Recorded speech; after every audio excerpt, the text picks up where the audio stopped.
In previous chapters, we are already learned about Mughal empires and the kings of Mughal empires. So, till Jahangir, we are already learned. Now, I am going to explain about next Mughal empire, whose name is Shah Jahan. The time period of Shah Jahan was 1627 to 1658. Shah Jahan's nickname was Khurram. He conquered South India. He was powerful as his father. He was lover of architectures. He built the world famous architectural monument, the Taj Mahal, in the memory of his wife. Students, we all have listened the name, or some of you have already seen the Taj Mahal. Okay, the Taj Mahal is the very famous monument which was built by Shah Jahan. The Taj Mahal is considered as one of the wonders of the world, and it is the seventh wonders of the world from one of the Taj Mahal of India. After Shah Jahan, Aurangzeb is that. So the time period of Aurangzeb was 1658 to 1707. Taking the advantage of Shah Jahan's ill health, when Shah Jahan's health was not good, he was sick. So the Aurangzeb had taken this advantage. He fierce civil war broke out among his sons. The main struggles took place between the elder sons of Shah Jahan, Dara Shikoh and Aurangzeb. Aurangzeb defeated his three brothers one by one. He had already defeated his three brothers also one by one, killed Dara Shikoh and sent Murad in jail. And from one of his brother, Dara Shikoh, okay, he was killed by him, and the Murad is that they have sent to jail.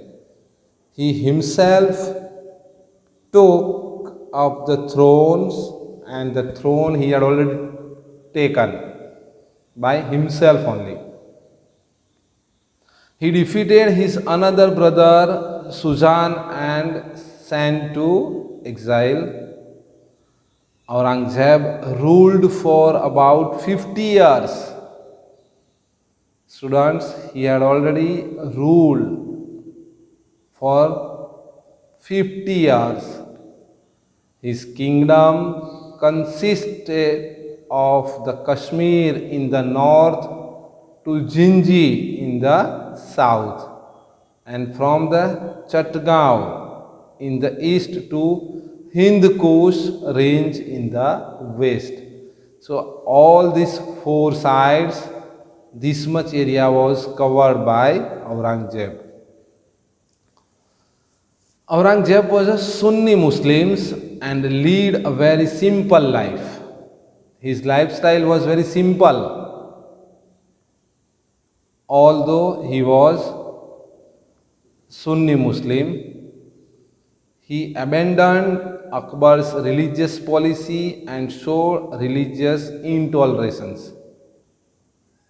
He was against of music, idol worship and religious festivals. So he didn't like these all things, students. Not music, not idol worship, and not religious festivals. There were many revolts during his times, and due to his nature, there were many revolts happen. He was a powerful king who ruled over a major part of India for a long time. He died in 1707 AD.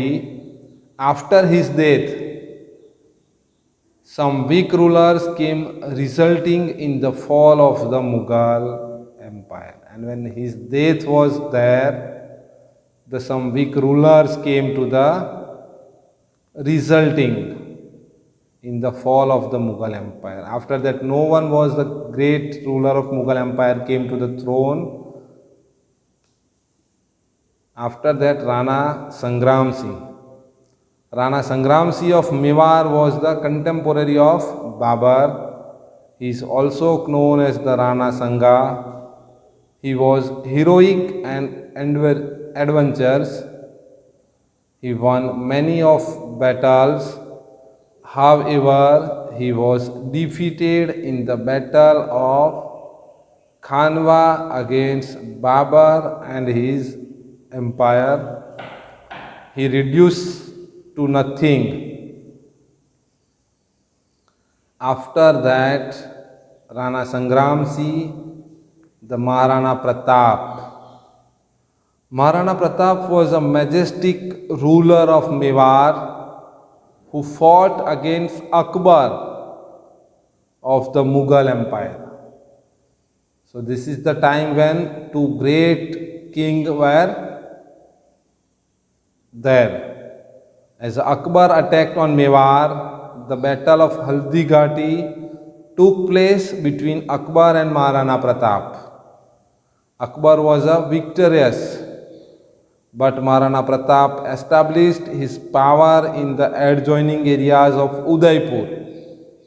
Although Akbar was also very brave king, but here Maharana Pratap was there who had established his power in the adjoining area of Udaipur.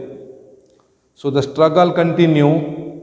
There were several attempts for the pacification, but Rana was not ready to leave Chittor. Maharana Pratap was there who was not ready to leave Chittor. He continued the guerrilla warfare. After the defeat of Haldighati in 1576 AD, Rana Pratap took the capital to the Kigoda and continued the fighting till the end. Later on, they made Chawar to Dungarpur as the capital.